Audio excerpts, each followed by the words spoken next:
Quand tu veux, Alex. Mais tu l'as mis, tu l'as coupé. Ah, il est coupé. Alex, ton micro est coupé. Voilà. Ah, voilà, voilà, maintenant c'est bon. Bon. Une seconde, juste, je fais le share screen. Et, qu'est-ce que c'est? Attendez, il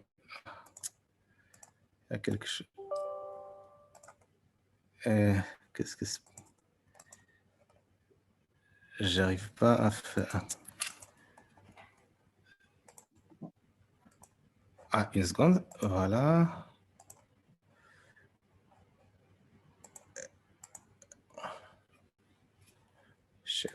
Voilà, c'est bon. Est-ce que vous voyez la présentation? Oui, parfait. Oui, alors, voilà, alors je commence. Alors, je voudrais revenir à quelques moments que j'ai évoqués pendant la conférence il y a une semaine. J'ai évoqué quelques penseurs, dont Raymond Aron et Julian Freund, n'est pas évidemment pour vanter mon érudition ou faire un discours intellectuel, mais simplement parce qu'il s'agit de règles de base, de politique, de stratégie, mais qui sont connues de tout le monde, mais malheureusement, ils sont oubliés, surtout en Occident et surtout aux États-Unis. Donc, c'est indispensable de prendre en considération ces principes et comment marchent les alliances politiques, qu'est-ce que c'est que la stratégie militaire, pour comprendre les dessous de ces accords, parce que les accords, finalement, c'est à la base des intérêts et des enjeux stratégiques. Et quand on comprend ces intérêts, tout a l'air complètement naturel, contrairement à ce qu'on pourrait voir partout dans le monde. Mais comment c'est possible qu'Israël coopère avec les royaumes wahhabites comme l'Arabie saoudienne, etc. Donc, je voudrais revenir aussi avec quelques mots sur la paracha de la semaine. C'est la paracha, c'est l'Haftarah, c'est le cantique de Déborah. Et on voit que la guerre et la stratégie sont bien présents dans la Bible, mais il est clair que la Bible pose des limites sur la guerre, bien que la guerre se soit présente. Et on voit que les cantiques guerriers qui font l'éloge de combats, ils sont très rares dans la Bible. Et le cantique de Déborah, c'est un de ces rares cas qui fait éloge d'une victoire militaire, mais quand il s'agit uniquement d'une victoire qui est le sauvetage des enfants d'Israël. Et on voit que et Déborah, c'est aussi c'est féministe parce que c'est seulement dans la Bible, si on compare avec les autres histoires parallèles, il y a des femmes guerrières et femmes commandantes. C'est Déborah, il y a elle et aussi d'autres cas dans la Bible. Et on voit que Déborah, elle a envoyé à Barak, fils d'Avinoam, et elle lui a dit, va déployer une armée et 10 000 hommes, et je ferai avancer de ton côté, etc., etc. On voit qu'elle propose à Barak, qui est réticent, on voit qu'il ne veut pas immédiatement les combattre, et lui propose un conseil stratégique, parce qu'il s'agit d'une armée cananéenne armée des chariots, comme l'armée égyptienne. Donc, l'avantage en atout militaire incontournable. C'est très difficile de le combattre, mais elle lui dit, va les entraîner vers le torrent de Kishon.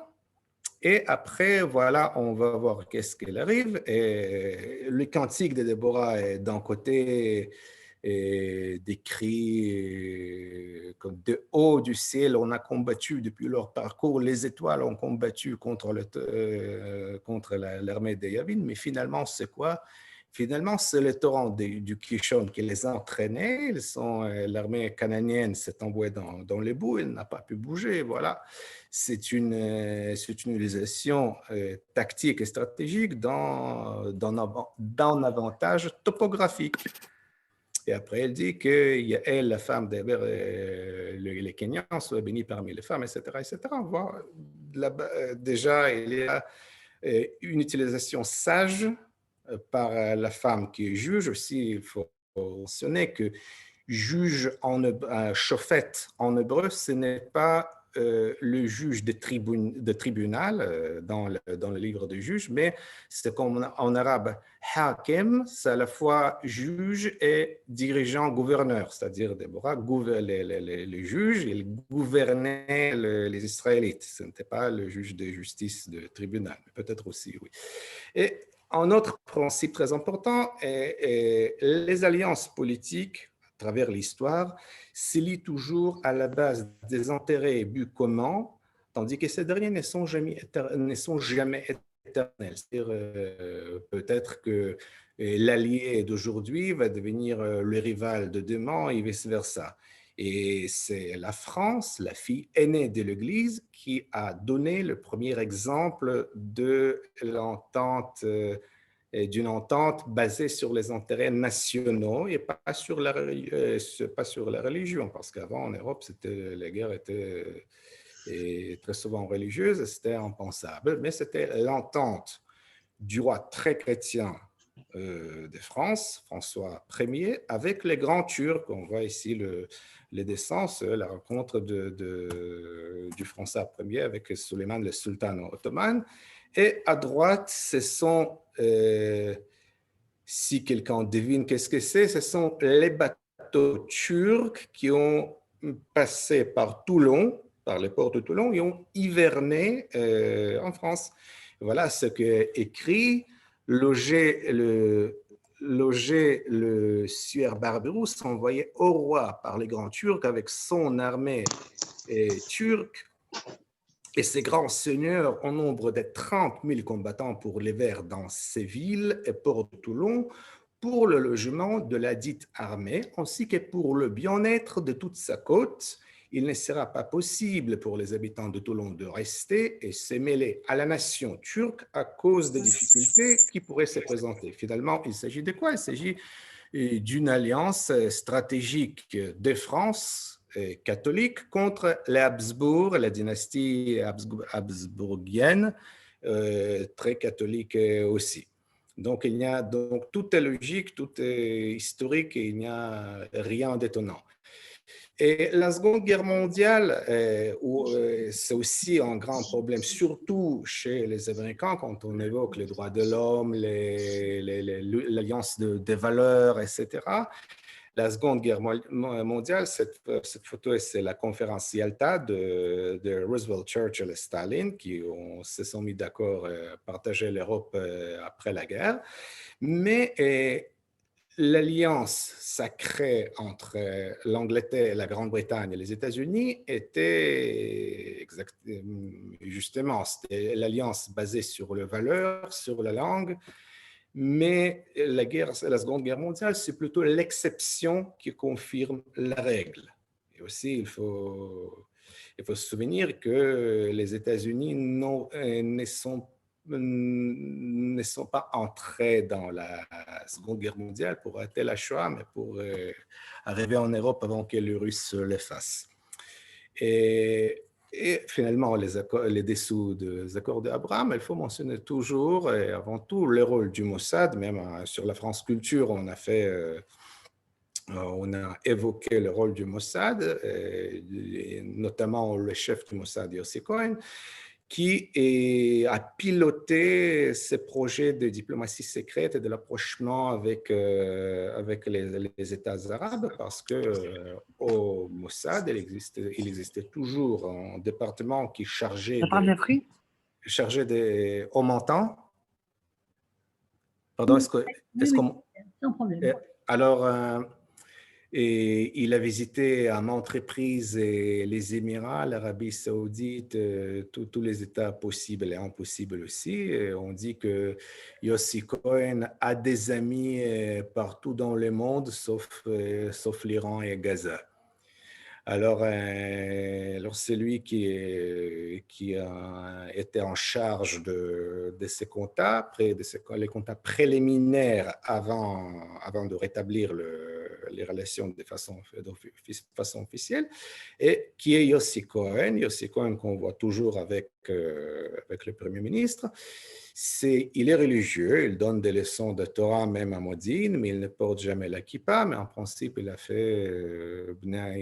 né en 1960, il est né à Jérusalem, il a fait Yeshivat Bnei Akiva, quelqu'un que je ne sais pas, mais il parle anglais, français et l'arabe, et c'est quelqu'un, il est ce qu'on appelle comment dire, officier traitant, c'est-à-dire c'est le métier clé des renseignements du Mossad, de n'importe quel autre service de renseignement. Officier traitant, c'est quelqu'un qui recrute des agents étrangers, c'est quelqu'un qui rencontre des sources humaines et les ménages.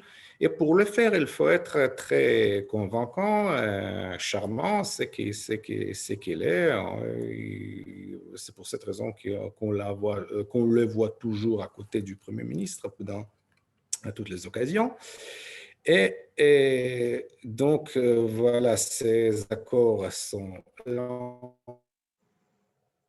Notez que les accords ne sont pas les accords de paix, mais ce sont les accords de normalisation, parce qu'on n'était jamais en guerre avec l'Arabie Saoudite, avec les Émirats, avec tous ces États, encore moins avec le Maroc, qui s'explique leur intérêt pour Israël et de ces États. D'abord, c'est seulement l'Iran. L'Iran, oui, l'Iran présente, je veux en parler, mais c'est aussi quelques vulnérabilités de ces deux États, les Émirats arabes unis et Bahreïn. Vous voyez ici sur les plans, même quand on les appelle pétromonarchies, ce n'est pas très exact parce qu'il s'agit en fait de royaume-cité. C'est Dubaï, les Émirats, ce sont quelques Émirats dont la capitale est Dubaï. Mais les Émirats comptent à peu près 10 millions d'habitants, dont seulement 1,5 million sont les Arabes, les citoyens. Tous les autres sont soit de travailleurs étrangers sans beaucoup de droits, soit expats occidentaux. Donc, leur enjeu principal, c'est même pas l'Iran, mais s'il s'agit des Émirats, mais la diversification économique, veut dire les investissements, le high-tech, tous les atouts technologiques où Israël peut être utile. Aussi, il faut tenir en compte qu'on n'a pas besoin de relations diplomatiques officielles pour entretenir les relations dans le domaine de sécurité et renseignement. Ça, pas besoin de relations. Et les relations avec les Émirats dans le domaine sécuritaire, ça existe depuis, je sais pas, au moins 20 ans. Ça existait toujours. Mais maintenant, c'est ouvert. Et donc, la diversification économique dicte quelques pas vers la libéralisation, mais ce n'est pas une libéralisation dans le sens où les Émirats vont devenir une démocratie libérale, c'est plutôt faciliter la vie des expats, c'est-à-dire les Émirats aussi sont des États wahhabis, exactement comme l'Arabie saoudite. Et Sharia, le droit musulman, c'est le droit de l'État, c'est la loi en État. À propos Sharia, c'est la même route comme la halakha. Shara, c'est marcher, la lechet, halakha. Sharia, c'est aussi le sentier d'Allah sur lequel on marche. Mais, par exemple, l'alcool est interdit, mais les expats peuvent consommer l'alcool comme ils veulent chez eux ou aux hôtels, par exemple. Ce qui est impossible pour le moment en Arabie saoudienne. Un autre enjeu très important pour les Émirats, c'est les relations avec les États-Unis par le truchement de bonnes relations avec Israël. C'est-à-dire, le problème, surtout maintenant avec la nouvelle administration dont on attend le pire, tout le monde dans la région, et le problème pour ces petits États réside dans le fait qu'ils ne sont pas connus du tout en Amérique. C'est-à-dire, Israël, on connaît, et l'opinion publique américaine soutient Israël plus ou moins, toujours, de façon constante, mais personne ne connaît Bahreïn, personne ne connaît les Émirats, sauf Dubaï.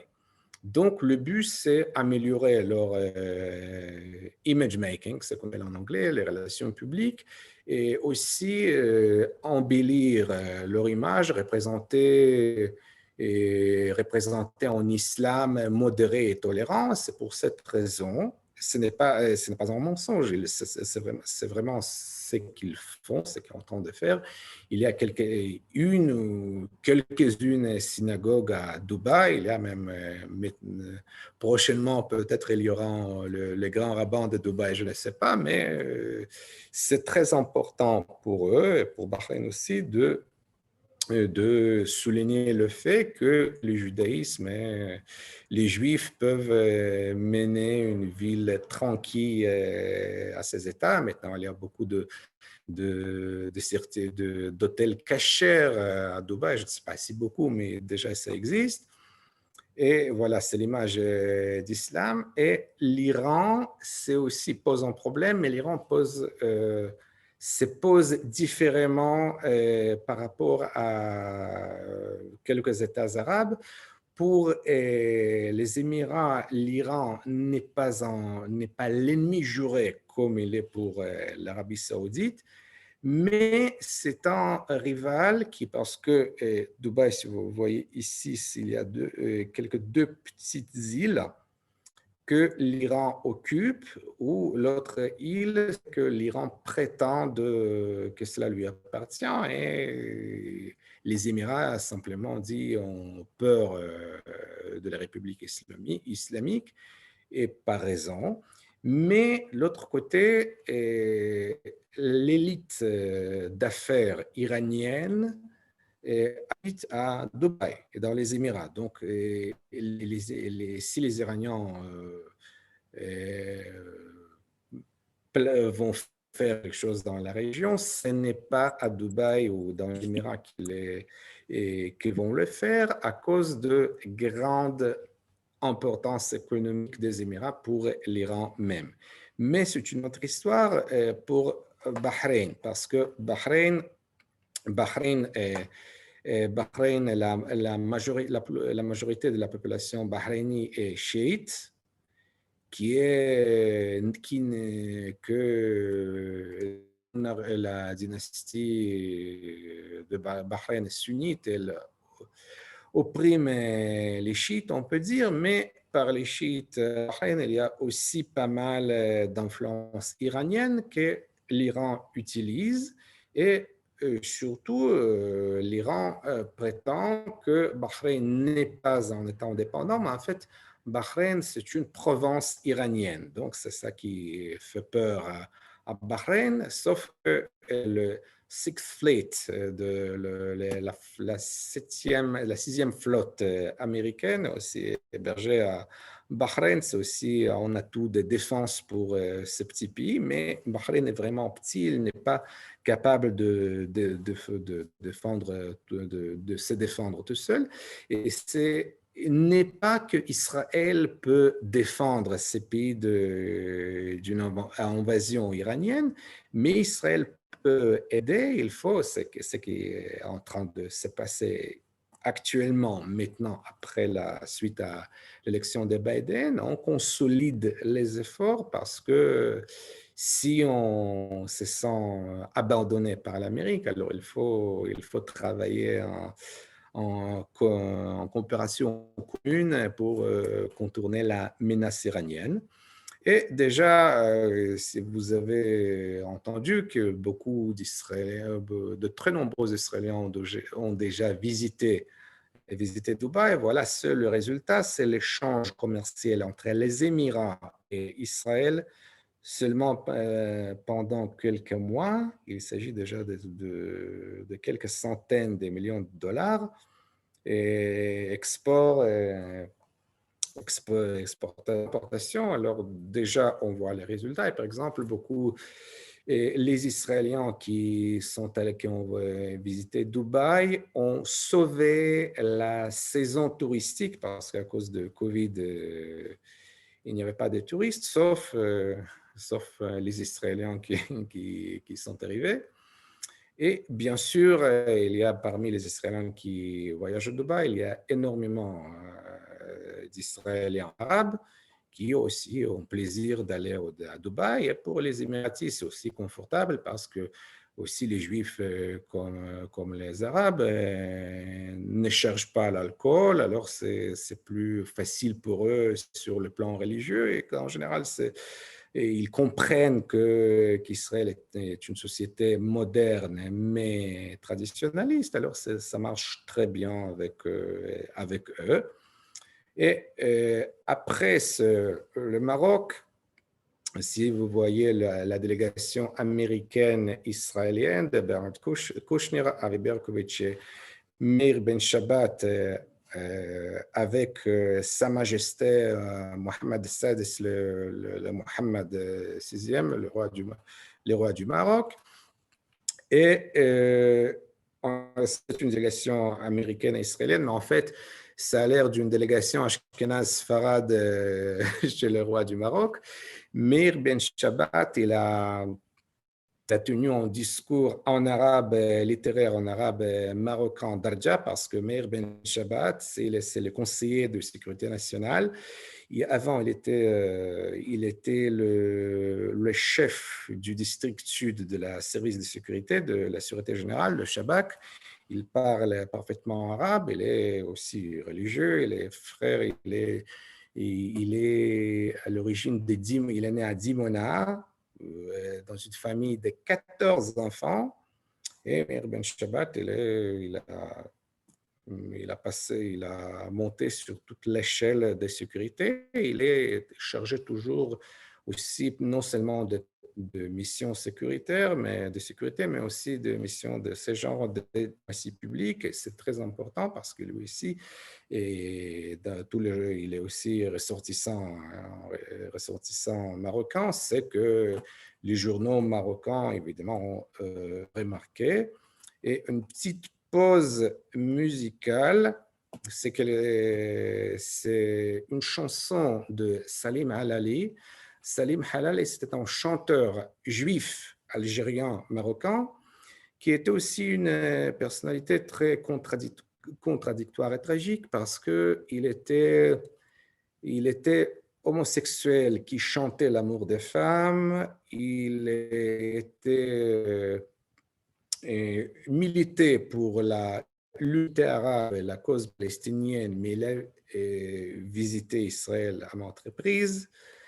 Et il était le grand star de la chanson algérienne et marocaine, mais malheureusement, comme très nombreux juifs de ce genre, il est mort seul et pauvre à Paris, oublié de tout le monde, mais ces chansons sont très populaires maintenant en Israël.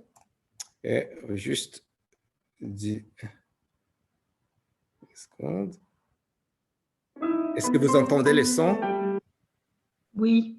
Et la chanson, c'est Ta'ali, c'est Viens chez moi, c'est un peu kitsch, c'est chanson d'amour, Viens moi, ma gazelle, je ne peux pas dormir, c'est toi. En hébreu, c'est un peu kitsch, mais en arabe, c'est vraiment, c'est une belle chanson.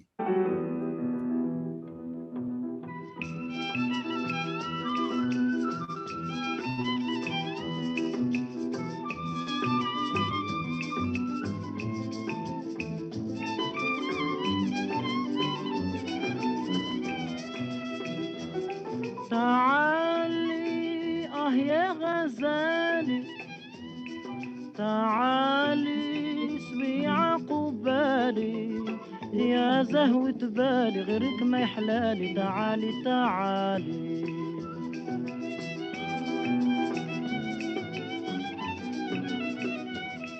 تعالي يا نور العين رحميني بحضورك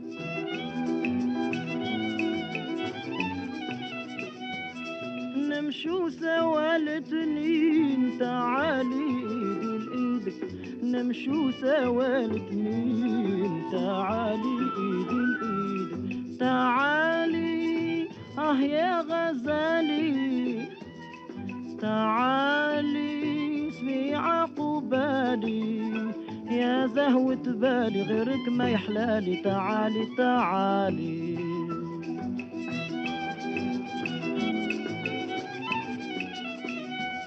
من يوم اللي عرفتك حبك هاج عليا Donc voilà, c'est à partir du moment où je t'ai vu, et ton amour ne me quitte pas, quelque chose comme ça. Alors c'est une chanson très connue. فؤادي زاد عشق Qu'est-ce qui se passe? شعلتني Je continue. Ah, voilà. Et le Maroc, c'est aussi très, très intéressant parce que le sujet qui a permis à l'avancement dans les relations diplomatiques avec Israël, c'est la reconnaissance américaine de la souveraineté marocaine sur le Sahara occidental. Qu'est-ce qui se passe là-bas? Donc, vous voyez ici le plan. C'est un territoire disputé entre le Maroc et l'Algérie. Voilà, c'est Tindouf, c'est cet espace-là, Tindouf. Et qu'est-ce qui se passe dans le Sahara occidental?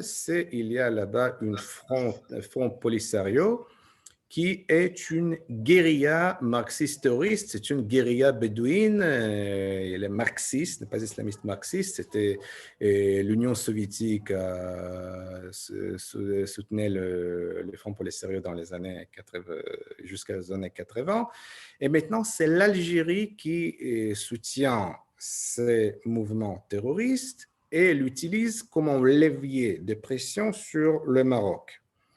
Donc, ils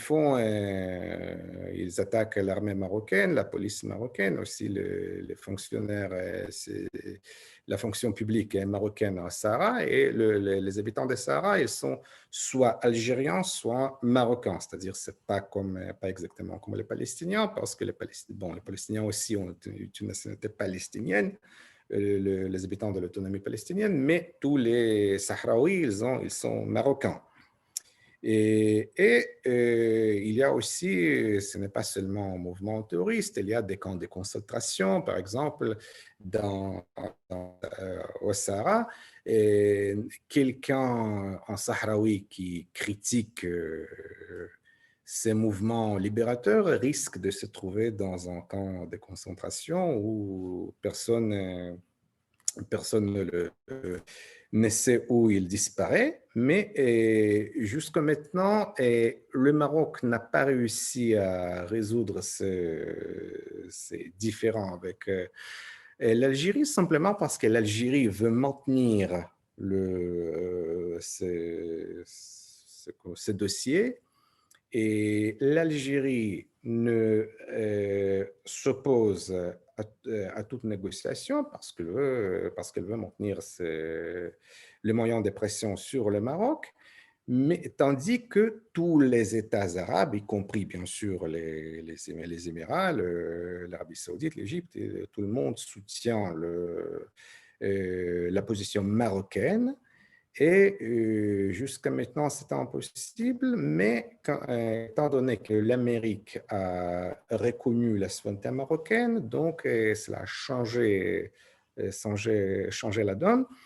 Et donc, c'est un grand atout, et un grand achievement, comment dire en français, j'oublie le mot, pour la diplomatie marocaine. Et ces sujets-là n'est pas élaboré dans les médias français. Pourquoi? Parce que, étant donné que la stabilité en Algérie substitue l'enjeu stratégique majeur pour la France, les médias français ne publie jamais aucune information, aucune interprétation qui risque à déplaire à la junta, au régime algérien. Le régime algérien, c'est le dernier régime arabe avant socialiste radical. C'est que parce que le régime algérien, c'est le régime de FLN qui existe depuis 1962,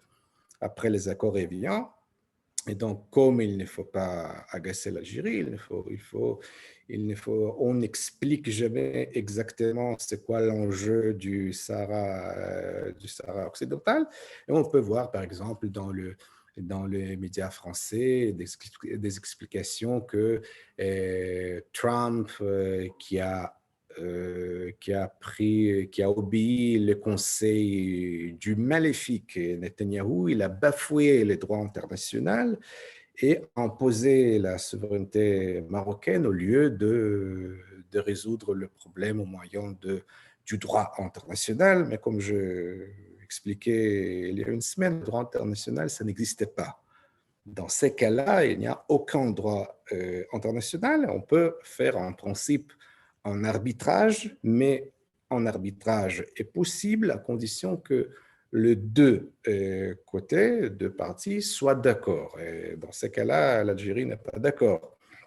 Donc, aucune résolution via les droits internationaux est impossible. Mais maintenant, ça s'améliore. Et donc, ici, voilà, c'est le logo des Polisario. Polisario aussi, c'est les enfants avec Kalash. C'est une armée Polisario dont les camps d'entraînement et le fournissement, l'Algérie fournit aussi les armes à ces mouvements. Donc, tout se trouve en Algérie. Voilà, à peu près comme Hezbollah au Liban, mais évidemment à une échelle beaucoup moins sérieuse. Et maintenant, le Maroc pourquoi c'est très important pour le Maroc? Parce que maintenant, le Maroc, Sa Majesté, peut représenter à juste titre les relations avec Israël comme un prix possible à payer pour ces grands succès de la diplomatie marocaine ou américaine. Le Maroc, en principe, entretient les relations avec Israël et les relations secrètes depuis les années 60, quand le Mossad a dû jouer en complot d'assassiner le roi Hassan, le père du roi Mohammed. Et donc, à partir de ces années, la coopération existe. Et le Maroc aussi servait comme lieu de rencontre entre Israéliens et Égyptiens avant le processus de paix avec l'Égypte. Moshe Dayan et les représentants égyptiens ont visité Rabat dans 1976 ou 15 avant Camp David. Il y a aussi un détail très important au Maroc. Le Maroc ne se définit pas comme État arabe. C'est très important parce que l'Algérie se définit comme l'État arabe, comme un État arabe, et l'Algérie opprime les Berbères. Au Maroc, l'héritage juif et berbère est reconnu comme partie intégrante de la culture marocaine, et surtout que 45% des Marocains parlent berbère, qui est une langue qui n'est pas arabe. Et donc, le nationalisme arabe n'existe pas au Maroc. Mais il y a un grand obstacle. Alors, la question qui se pose, si même les Ashkénazes israéliens pouvaient visiter le Maroc avant l'établissement des relations, alors pourquoi seulement maintenant que c'est advenu, les vols directs de Ben Gurion à Rabat? La réponse est les islamistes. ce qui se passe au Maroc, au Maroc, il y a un parti islamiste, parti de la justice, pardon, il y a une faute ici, parmi le parti de la justice et du développement, PGD, PGDiste, et le Hezb al-Aïdala wa Tanmiya, c'est un parti islamiste et bon, ils sont, comme tous les partis islamistes, ils sont antisémites et antisionistes, mais au Maroc, ils sont encore incorporés au gouvernement, c'est-à-dire pour le mieux contrôler, ils occupent quelques postes au gouvernement. Cela veut dire ils n'ont pas la possibilité de critiquer les rois, critiquer le Marzen. Marzen, c'est l'appareil du pouvoir royal au Maroc, ça s'appelle Marzen, le système royal. Donc, ils ne peuvent pas critiquer le gouvernement. Pourquoi? Parce que si vous êtes au gouvernement, alors faites quelque chose. Donc, c'est une façon de les neutraliser. Mais quand même, en dépit de tous ces efforts, et les relations ouvertes avec Israël, c'est en chiffon rouge, au torchon rouge, j'oublie comment dire correctement en français, c'est chiffon rouge, oui. C'est pour les islamistes, c'est quand même trop et le roi est très prudent, n'est pas les agacer sans raison. Mais maintenant, c'est possible parce que voilà, le Maroc a gagné quelque chose. Il y a et quand la délégation israélienne a visité le Maroc, et on a signé 4 accords économiques, la gestion des ressources aquatiques, les investissements, et la coopération technologique et beaucoup d'autres domaines qui exigent quand même des relations publiques officielles. Ce qui était en détail, qui était très intéressant, que je ne pouvais pas comprendre, mais au bout de temps, je compris, c'est que la délégation israélienne, dans la délégation israélienne, il y avait au moins 7 ou 10 représentants du ministère des Finances. Je n'ai pas compris quelle est la raison. Mais après, il paraît que je trouvais la raison. La raison est que Casablanca, justement Casablanca par Rabat, Casablanca, c'est un hub financier de l'Afrique et chaque banque qui travaille en Afrique a une succursale à Casablanca. Ce qui veut dire que si une compagnie israélienne veut développer les activités dans n'importe quel domaine dans les pays africains, il faut avoir une antenne à Casablanca. Et donc, je crois que c'est une des raisons pour lesquelles il y avait une grande délégation du ministère des Finances israélien. L'autre pays, c'est bien évidemment l'Arabie saoudite, c'est le drapeau saoudien. À gauche, c'est Mohammed Ben Salman, le prince héritier, et à droite, c'est le roi octogénaire. Mohammed Ben Salman, c'est Salman, le roi. Le prince héritier est celui qui gouverne le pays de facto, mais tout ce qui concerne les décisions formelles, c'est le roi. C'est-à-dire, Mohammed Ben Salman voudrait organiser une normalisation avec Israël, mais cette décision doit être formalisée. Et pour recevoir une permission formelle, on a besoin du roi, et le roi, c'est un homme appartenant à une autre génération quand même. Il n'est pas... on ne sait pas exactement s'il partage toutes les opinions de Mohammed Ben Salman, mais c'est difficile pour le moment. Mais l'absence de normalisation formelle n'empêche pas les liens entre l'Arabie saoudite et saoudienne, pardon, j'oublie toujours, et Israël, surtout, encore une fois, face à la menace iranienne et face à la nouvelle administration Obama-Biden. Et donc, c'est très important.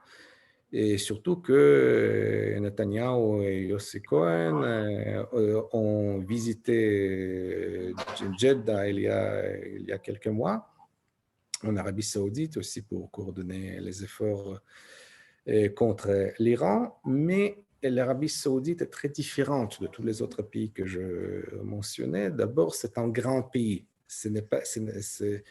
C'est une pétromonarchie, oui, mais ce n'est pas une principauté d'un million. Pardon? Est-ce qu'on m'entend? Oui, oui, on vous entend. Alors, l'Arabie doit faire face à quelques enjeux très sérieux qui sont en effet les enjeux de la survie. D'abord, c'est une population nombreuse de 33 millions.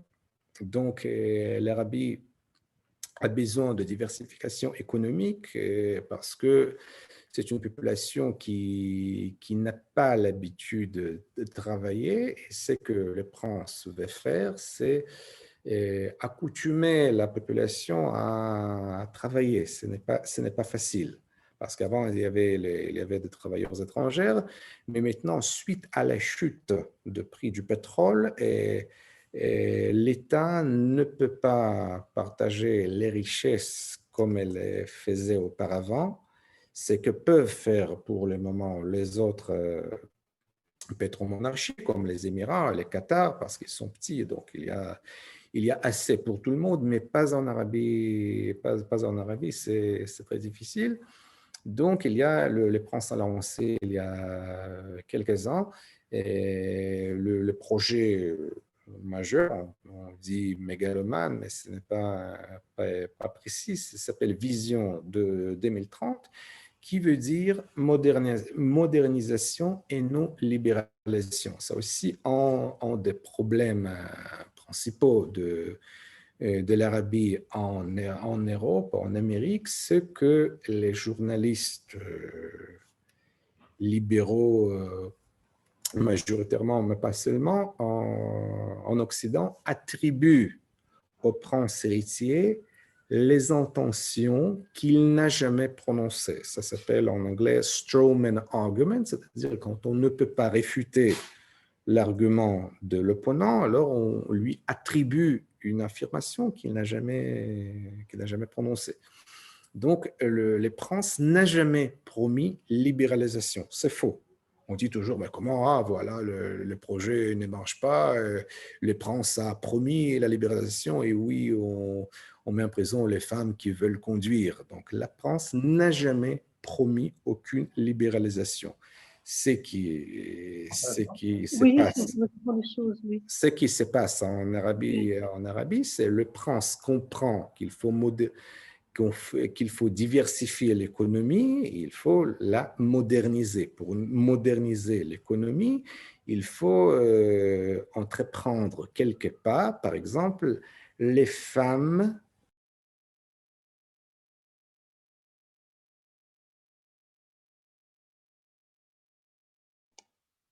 Ton micro est coupé, Alex.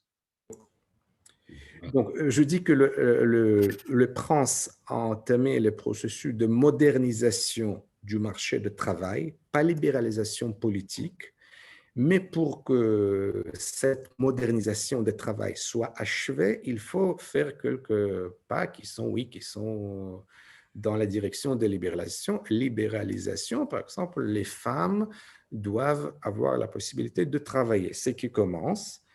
Et encore un obstacle très sérieux, c'est l'establishment religieux, c'est-à-dire c'est les ulama, le docteur de loi islamique, qui aussi dirige le royaume saoudien.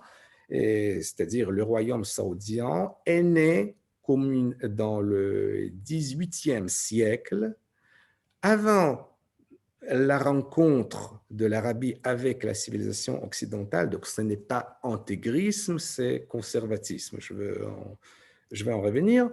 Et en principe, la dynastie saoudienne peut exister grâce à sa symbiose avec l'establishment religieux. C'est-à-dire, les ulémas octroie la légitimité du pouvoir à la dynastie royale, et la dynastie royale reconnaît le monopole des oulémas sur l'islam. C'est comme ça que ça marche.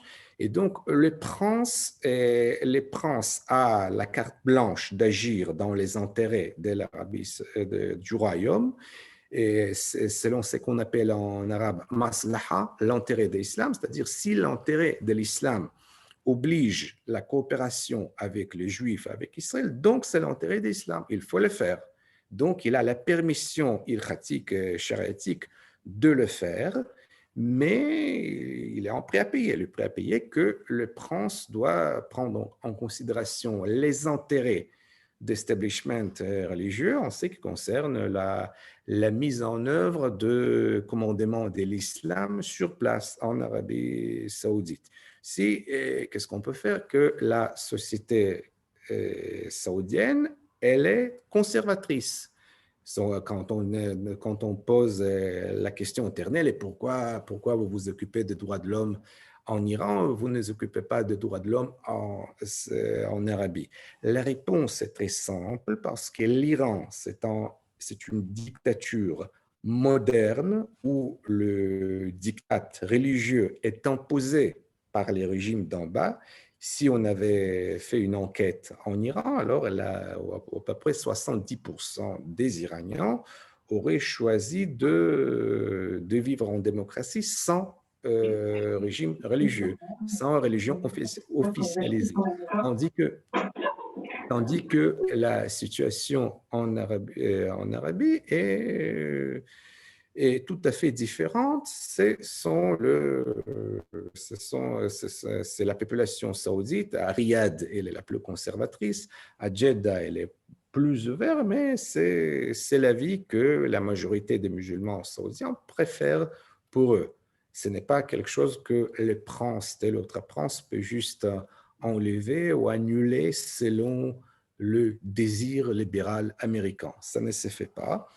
Et aussi, par exemple, les femmes ont été octroyées les droits de conduire la voiture, mais je ne sais pas si c'est un problème. La majorité, plus de la moitié des femmes saoudiennes ont de belles voitures et elles ont aussi un chauffeur privé, donc elles préfèrent d'aller au boulot ou au mall, au centre commercial en voiture avec leur chauffeur privé. Donc, c'est un problème qui est un problème, entre guillemets, pour l'Occident, mais ce n'est pas le problème existentiel de l'Arabie saoudienne, les droits de femmes de conduire. Et ce qui concerne la critique, il y a toujours, on va voir de plus en plus la critique de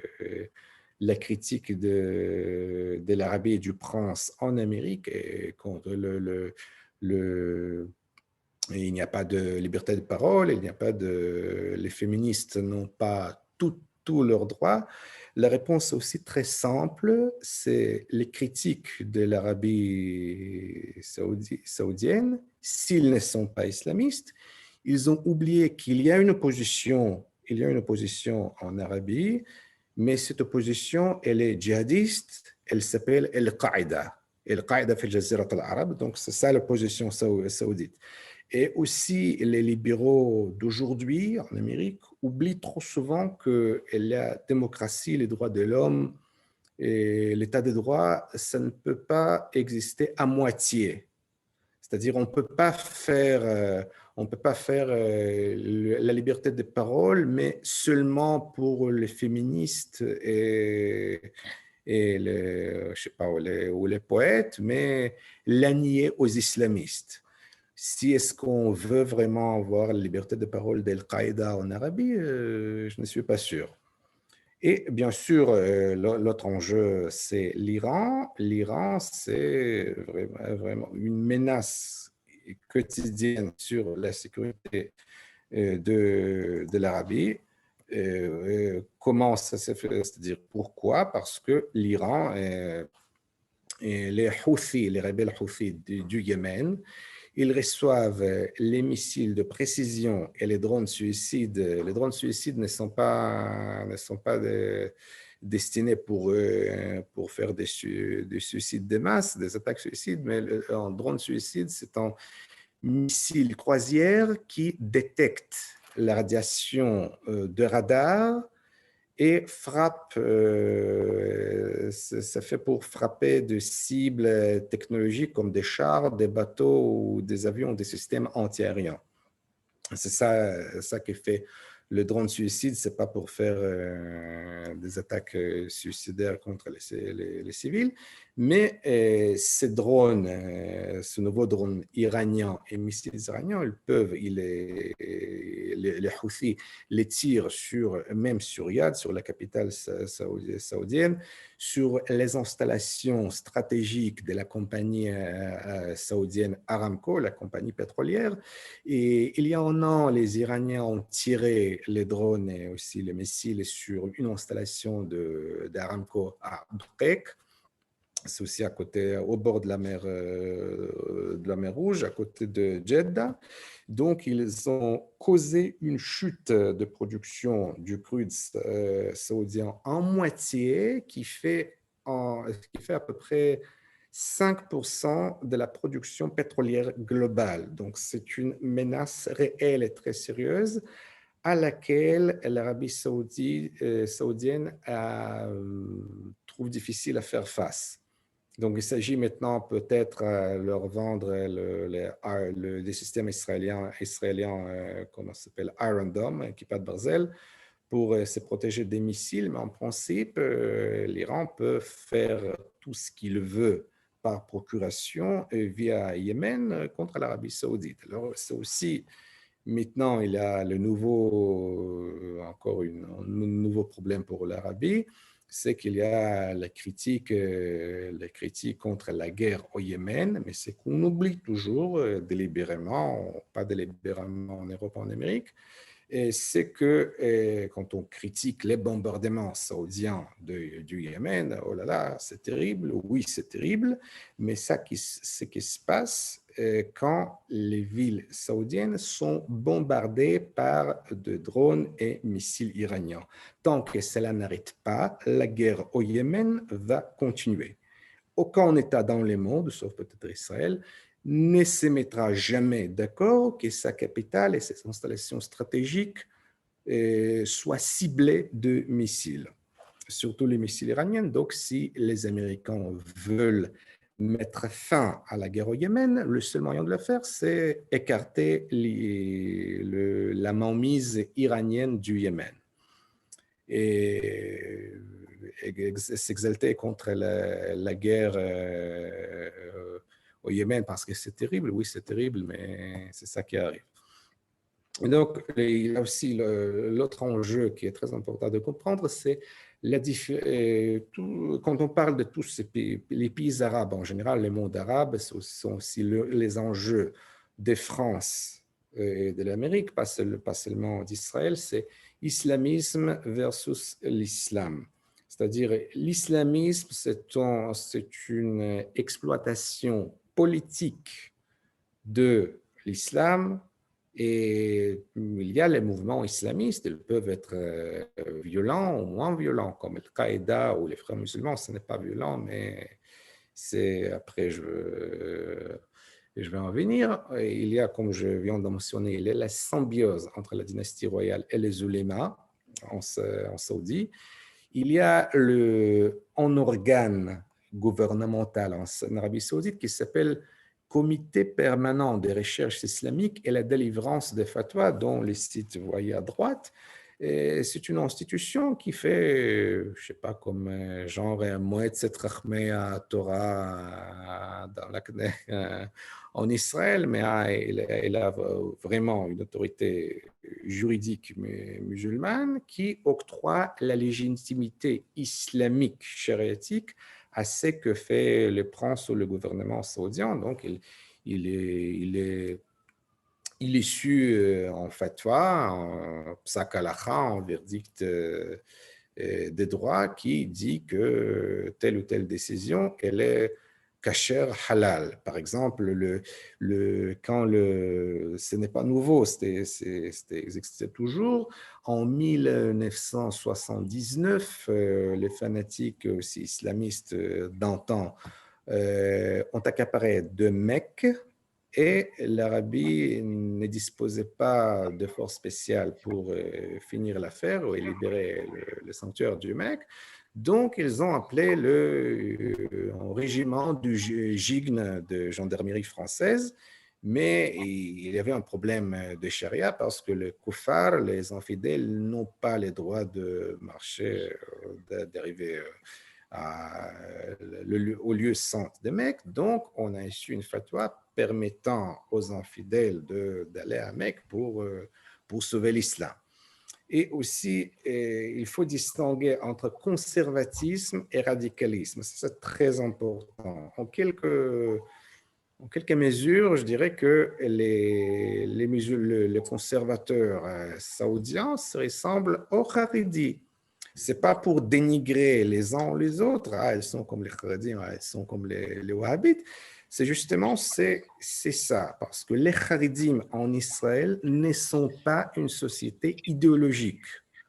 C'est une société, tu veux être Haredi, tu dois te comporter en Haredi, t'habiller comme Haredi, agir, se comporter selon les normes de la communauté Haredi où tu habites.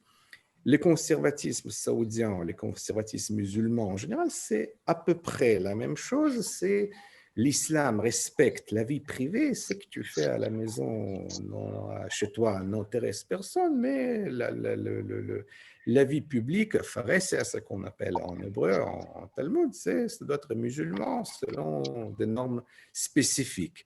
Et cela n'a rien à voir avec le radicalisme politique des frères musulmans, parce que le radicalisme politique, c'est quelque chose d'autre, c'est une idéologie.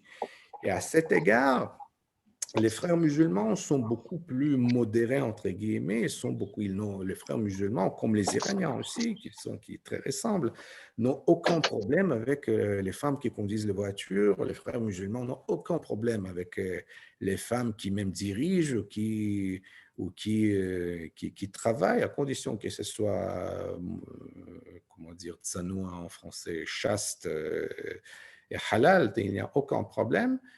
Mais donc, c'est différent. Leur radicalisme est politique, en choix politique, pas en vie quotidienne. En vie quotidienne, Tariq Ramadan, il est tout à fait normal, entre guillemets.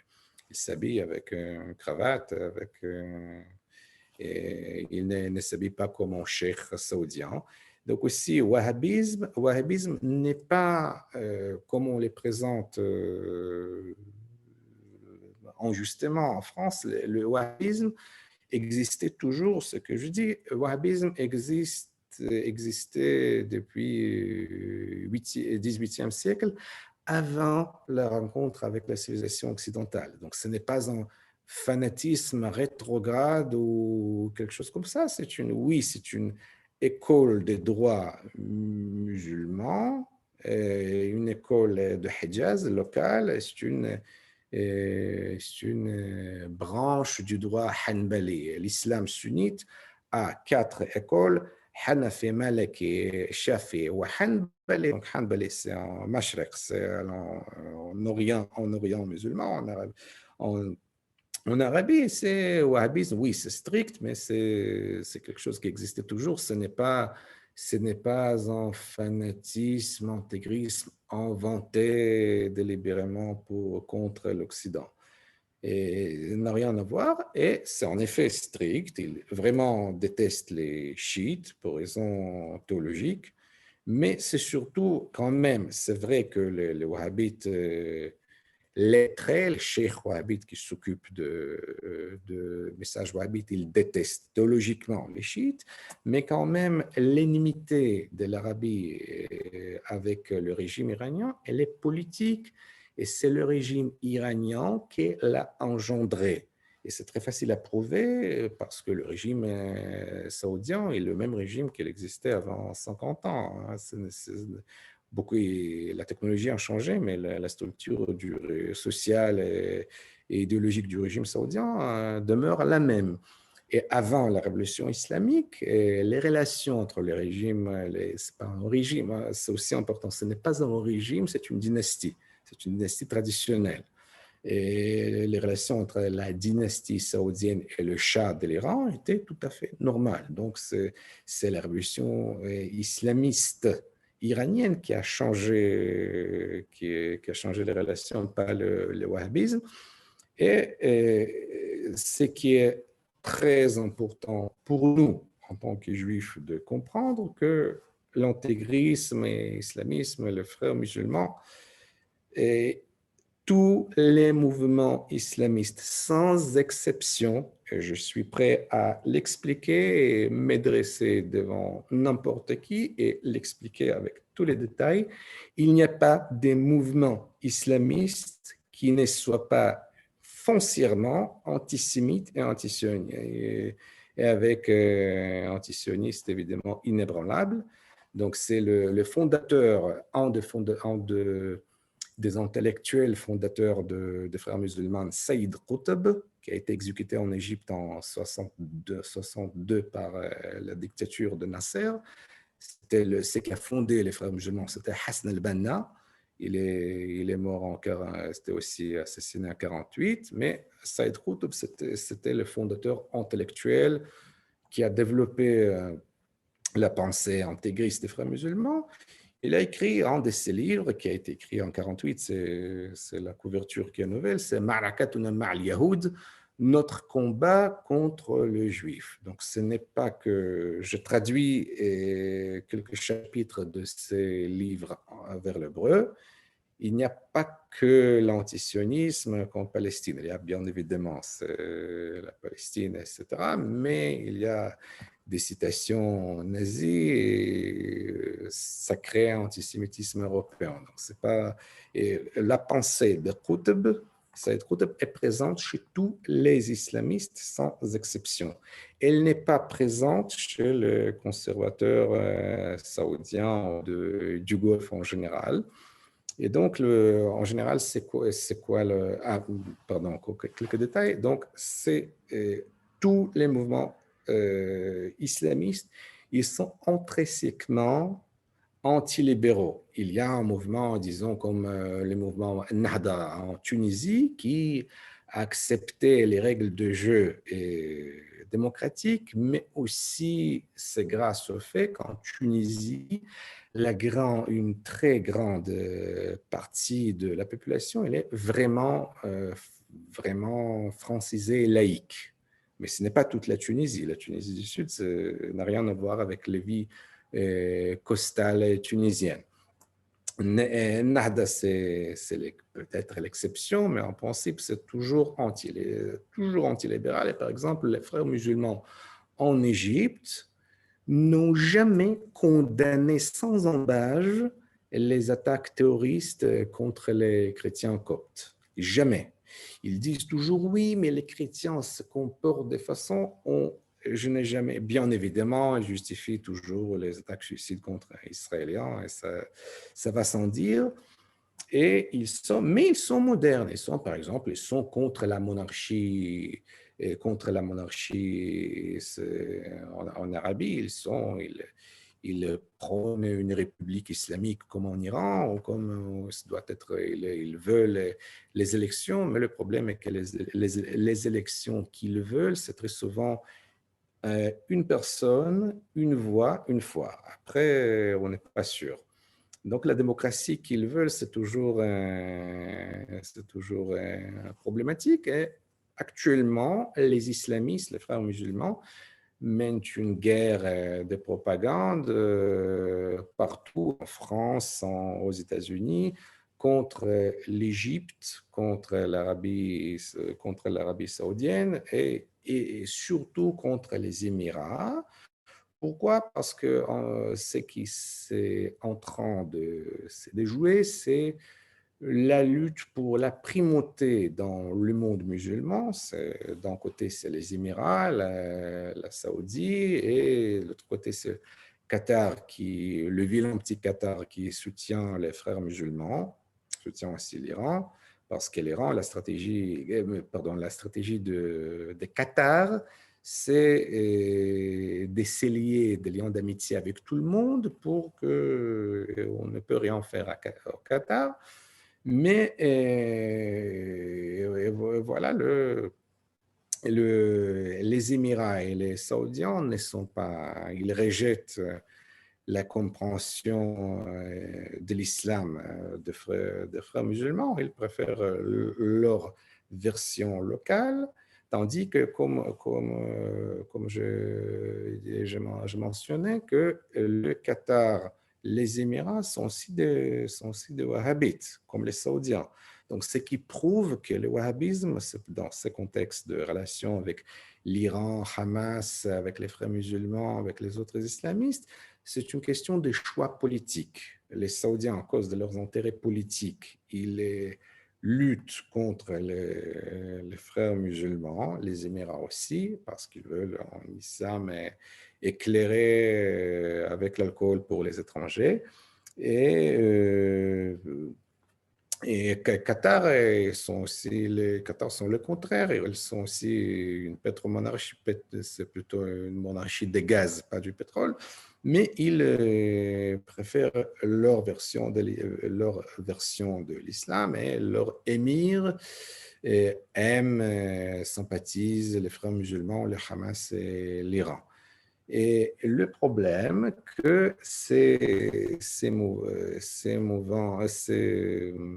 mouvements islamistes, je souligne encore une fois, islamistes, pas musulmans, sont très présents en Amérique et surtout, ils étaient très amis avec l'administration Obama. Et par exemple, on vient de nommer Rob Malley, dont Rob Malley, qui était un directeur de Crisis Group. Et Rob Malley, c'est un juif, cousin longtemps de Henri Curiel, l'antisioniste communiste juif franco-égyptien. Donc, Rob Malley, son père, sa mère, j'ai oublié, mais un de ses parents militait pour le FLN en Algérie. Rob Malley déteste Israël, c'est un juif antisioniste, c'est un juif communiste. C'est pas, donc, il déteste Israël, l'Arabie, il milite pour les dialogues avec les mouvements islamistes. Et par exemple, Rob Malley a insisté que Hamas aussi fasse partie du processus de paix entre Israël et les Palestiniens. Maintenant, ce monsieur va devenir l'envoyé spécial pour les affaires iraniennes de l'administration Biden. Et donc, ça fait peur, mais sérieusement, tout le monde, pas seulement Israël, pas seulement l'Arabie saoudite, c'est aussi l'Égypte, c'est aussi, en effet, tous les États arabes. Et ils sont présents en Amérique et suite à l'onde des attentats en France, on pouvait voir sur les sites, sur les médias sociaux de ces organisations, une vraie incitation contre la France, contre la République, contre les valeurs républicaines et contre le président personnellement. Et je n'ai pris ici que des choses soft en anglais. Il y a beaucoup pire en arabe. Et c'est-à-dire, si vous voyez, Seni Hadawad, c'est le chef de CAIR, CAIR, c'est Council for American Islamic Relations. Et c'est une organisation qui est une couverture des frères musulmans. Ça ne s'appelle pas les frères musulmans, c'est les frères musulmans. Ils vont renforcer les liens avec leurs homologues, si on peut ainsi dire, en France. Et voilà, je lis, veulent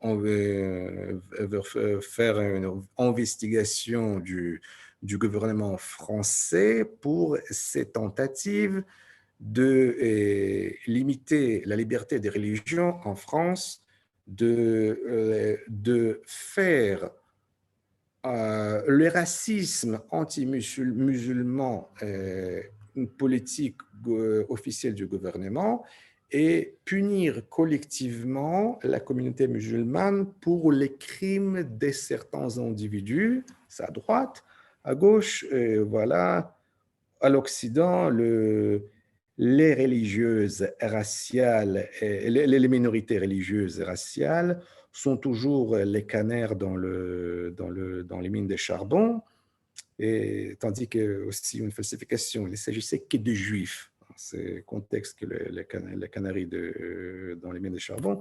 Le monde doit faire attention aux voix françaises de Noirs, Africains, Arabes et musulmans qui souffrent de l'opacité sous Macron en France, le pays des Lumières. C'est ça, et je suis sérieux, ce n'est que les softs. Il n'y a aucune condoléance, aucune référence au fait qu'on a décapité un prof en France, et ils ont aussi, c'est le problème pour eux, ce sont les frères musulmans encore une fois, c'est que Macron insultait l'islam. Et c'est aussi, ça ressemble à la négation de la Shoah que je vous ai montré il y a une semaine par le guide suprême, c'est l'idéologie très pareille. Donc, si ces gens-là redeviennent les nouveaux amis de l'administration, on est presque sûr que l'Amérique est sur voie de collision avec la France. Pas seulement parce que c'est bien la menace pour Poutine que le mal absolu, oui, mais quand même la menace pour la France, c'est plutôt les attentats terroristes et pas les attentats russes. Et j'ai aussi parlé, si je n'oublie pas, il y a une semaine, on a pu voir à la une de quelques journaux américains, Washington Post et New York Times, les accusations de France en racisme systémique contre les musulmans, aussi ces journaux comme Washington Post et New York Times, ils travaillent avec les frères musulmans. Une seconde. Et aussi, il y a encore une menace dont craignent les Saoudiens, que l'Amérique va rouvrir ou lancer à nouveau l'investigation de l'affaire Khashoggi. C'était un activiste des frères musulmans et assassiné de façon monstrueuse par les renseignements saoudiens à Istanbul. Mais ça n'est justifié. Le meurtre était vraiment... Il a été enlevé, il est allé au consulat saoudien à Istanbul, il a été enlevé et tué au consulat, c'est affreux. Mais Khashoggi n'était pas ni dissident, ni journaliste qui critiquait la dynastie saoudienne. C'était un homme des frères musulmans qui écrivait en arabe et que la journaliste Maggie Salem, qui travaille dans l'organisation Qatari, qui représente aussi les frères musulmans en Amérique, elle traduisait ses articles vers l'anglais pour Washington Times, et il était aussi antisémite, pas seulement anti-israélien. Et le Khashoggi, on peut voir... et sans problème, ce tweet antisémite, anti-israélien à la fois,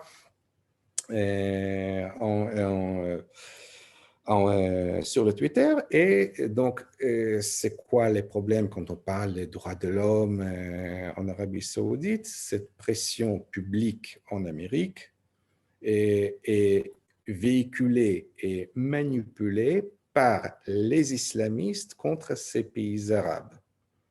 Et donc, l'enjeu géopolitique qui se dresse maintenant pour pour la France, pour l'Europe. Encore une fois, je ne fixe pas les priorités stratégiques pour la France, mais je dis seulement ce qui semble être. Et donc, pour endiguer cette menace djihadiste en France, il faut coopérer avec les régimes arabes qui sont soit islamistes, soit militaires ou traditionnels. Il n'y a pas d'autre option. C'est vrai que les régimes tels que le Maroc, encore plus l'Égypte et l'Arabie saoudite, ils ne sont pas libéraux, mais ceux qui luttent contre eux, c'est encore moins gentil qu'eux.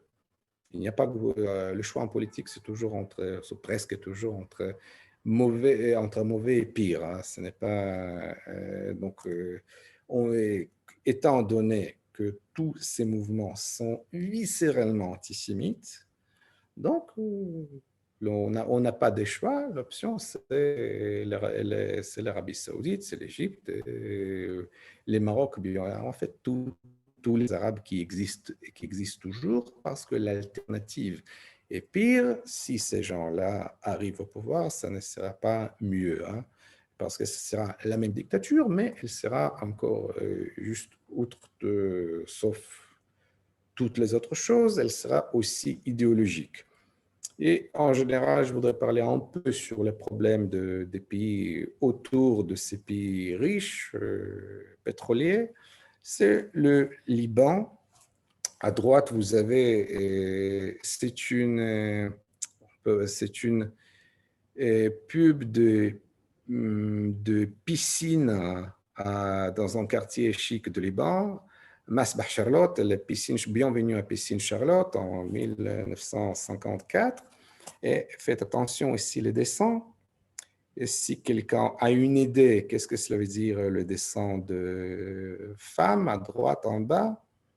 Donc, c'est écrit en arabe. يمنع بيع الدخول للنزوج للوزامز والحيوانات. Et l'entrée nègres, motos et chiens interdite. Donc, c'est le Liban émancipé des années 50. Le problème persiste jusqu'à maintenant parce qu'il y a une petite minorité noire. Et un jour, on a fait une émission sur France 24 en arabe et on a interviewé plusieurs artistes noirs, arabes, qui ont raconté sur la stigmatisation dont ils souffrent. Et à gauche, c'est une caricature d'un journal libanais, paraît-il en français, à propos de l'initiative du président de réformer le gouvernement. Donc, bien évidemment, l'initiative n'a aucune chance de réussir parce que Hezbollah contrôle toutes les ressources libanaises et les politiques libanais qui ne sont pas corrompus, ça n'existait pas.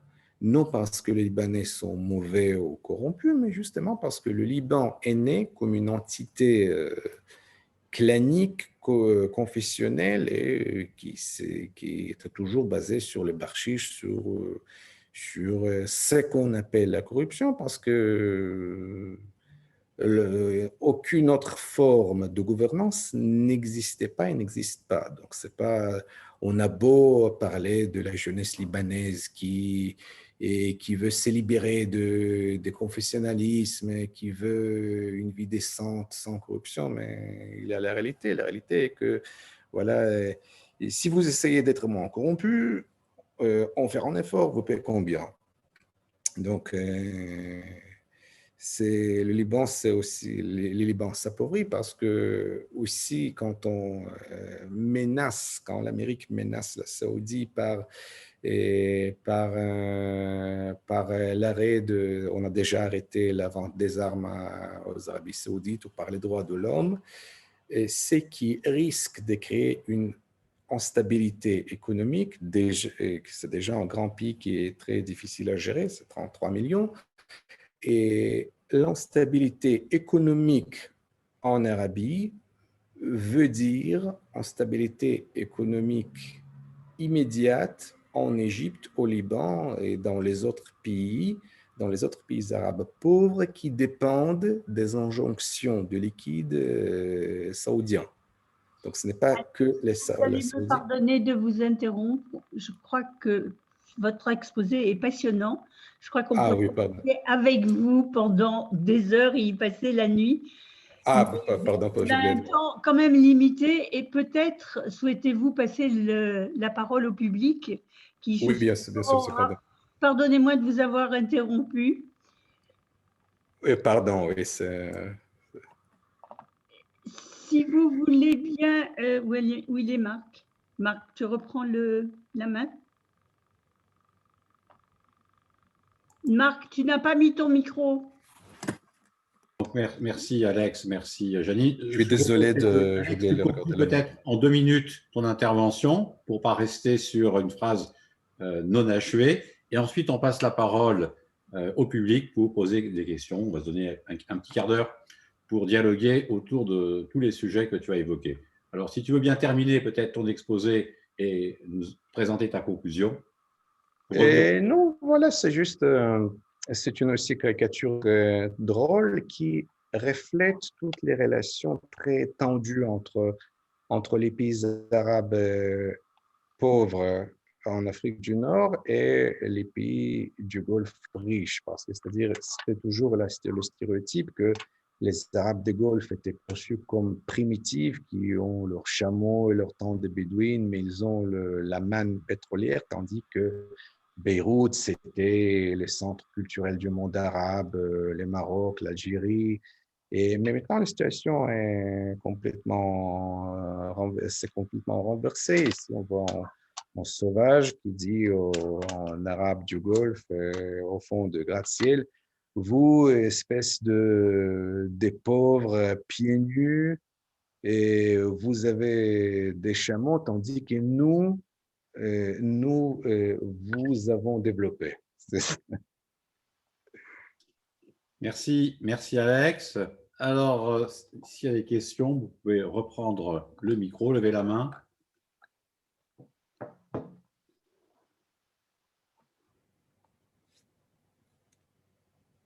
Oui, Monsieur Van Andener. Toda Rabba, Alex, merci beaucoup pour cet exposé, superbe. Et une question, est-ce que, d'après toi, l'arrivée de Biden peut mettre en cause ces accords? Je dirais, je ne sais pas, j'espère que non, mais selon ce que j'entends autour de moi et aussi dans d'autres sources, tout est possible. J'espère que non, mais parce que les gens qui sont chargés du Proche-Orient, ils sont le hardcore des gens d'Obama. Mais je ne sais pas, je ne sais pas. Merci Alex. Y a-t-il d'autres questions? Alors Alex, oui. pour Alex, oui. Ouvre ton micro, Alex. Oui, vous m'entendez? Oui. Bon, bonsoir à tous. Bon, Alex, encore un sans faute. Juste petite question. Est-ce que tu penses que je rebondis sur ce que tu as dit sur le Polisario et le fait qu'il y avait un espèce de blackout dans les médias français pour pas en parler, pour pas vacher la junte militaire en Algérie. Comment tu interprètes le fait que sur les accords d'Abraham, il y a eu un blackout, mais total, dans les médias français, alors que ça aurait pu être un très très bon exemple pour pacifier, entre guillemets, les relations entre les communautés musulmanes et juives, même si la guerre entre ces communautés est toujours unilatérale et on met toujours une équivalence qui n'existe pas. Donc comment tu penses que, d'après ton sentiment, la politique française justement sur les accords d'Abraham, outre le fait qu'il ne voulait pas en parler aussi parce que ça venait de Trump et ça contrecarrait tout ce que le Quai d'Orsay avait fait jusqu'ici? Merci pour cette question. Bon, on peut aussi en faire une autre conférence, mais en principe, il y a un historien français qui s'appelle Roland Lombardi, qui a écrit un livre qui s'appelle « Les 30 honteuses ». C'est un livre qui décrit la politique proche-orientale de France. Il est décrit à quel point cette politique elle n'a jamais servi la France. C'est-à-dire De Gaulle a décidé de se dédouaner d'Israël déjà en 1958, en pensant que si la France fait des gestes envers l'Algérie, alors ça va aider, mais finalement, c'est la France qui s'est fait avoir par l'Algérie. Donc, la politique arabe de France, la politique proche-orientale, elle ne change pas, elle est très inertionnelle. Aussi, comme de très nombreux universitaires, la classe dirigeante française, elles sont influencées par la pensée marxiste, tiers-mondiste. Donc, quand l'histoire ne se déroule pas comme on a prévu, alors on est toujours fâché, comme aussi en Israël, par exemple. Le journal Haaretz, il critique les Israéliens qui vont à Dubaï parce que c'est visiter les dictatures qui bafouent les droits de l'homme, comme si Abou Mazen, ce n'est pas démocratie non plus, mais c'est pour faire la paix. Alors, c'est toujours là, plus ça va, c'est la même chose.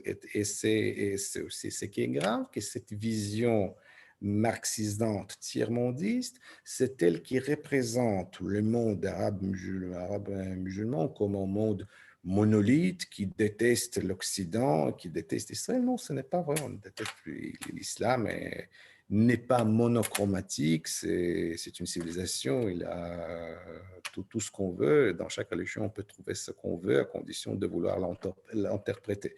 Et oui, comme cela contradit la doxa, pas de salut hors de paix avec les Palestiniens, donc ça, je crois, alors on n'en parle pas.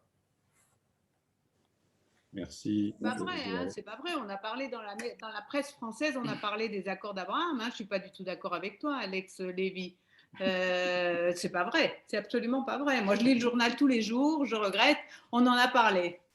Non, Donc le blackout, je ne sais pas dans quel journal tu prends tes informations, mais en tout cas, je proteste, c'est pas du tout la vérité. Les Sahara blackout sur non, je parle des articles dans la presse.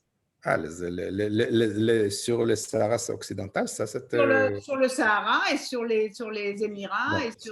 C'était pas un blockout, mais c'était mettre en ordre certains détails et mettre en relief les autres. Mais enfin, on ne peut pas dire qu'on a fait un blackout, on en a parlé dans les journaux. C'est pas de ne pas en parler, c'est comment on en a parlé, sachant que 90% des ça c'est autre chose. Ça vient de l'AFP. C'est pas un blackout. Non, ok. D'autres questions? Madame Schuss, allez-y, mettez votre micro on. Non, votre micro est toujours coupé. C'est un petit icône qui se trouve à gauche de votre écran. On ne vous entend pas, madame. C'est une petite… ça ressemble à un micro qui doit être barré. Il faut appuyer dessus. Non, on ne vous entend pas. Et là, vous m'entendez?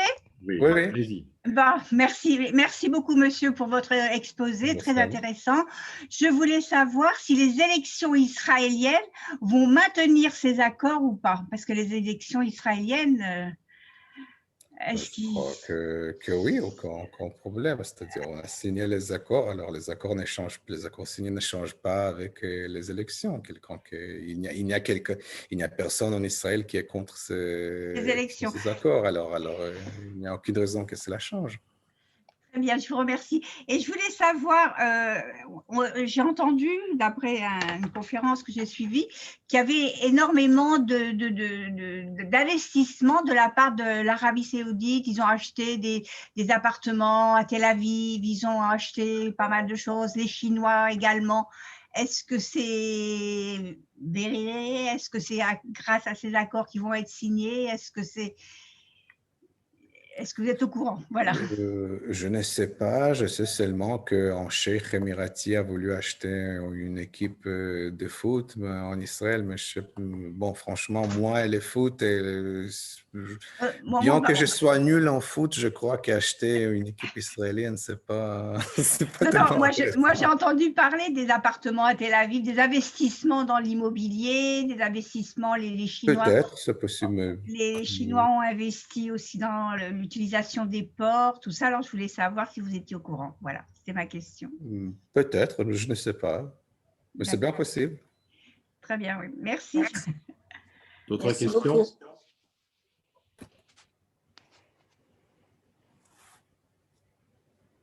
Eh bien, nous allons conclure cette soirée longue Merci beaucoup. et intéressante. Merci à vous. Ces 2 séances avec Alex. Merci beaucoup pour cet éclairage Bonne soirée. Merci. passionnant. Bonne nuit.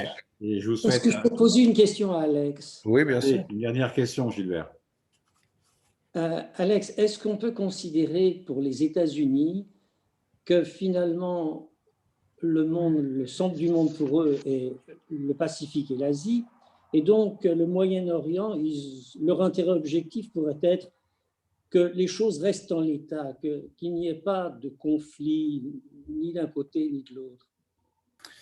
C'est une question difficile, ça dépend comment le regarder. C'est-à-dire si on peut gérer sans faire de bêtises, oui, c'est possible. C'est que Trump et Obama, en fait, ils ont continué la même tendance de diminuer l'intervention américaine au Proche-Orient parce que c'est l'Amérique qui est devenue le plus grand producteur du pétrole. Et donc, l'Amérique n'a pas besoin du Proche-Orient, au moins pas dans la mesure où cela existait auparavant. Mais cela ne veut pas dire que le Proche-Orient n'est plus important. Parce que si, par exemple, si les Iraniens tirent quelques missiles sur Aramco et Aramco n'existe pas, alors ce sera grave pour tout le monde, pas seulement pour l'Arabie Saoudite. Alors ça dépend de développement au Proche-Orient. Si tout est calme, oui, c'est pas grave, mais si quelque chose devient plus calme, alors ça devient beaucoup plus dangereux.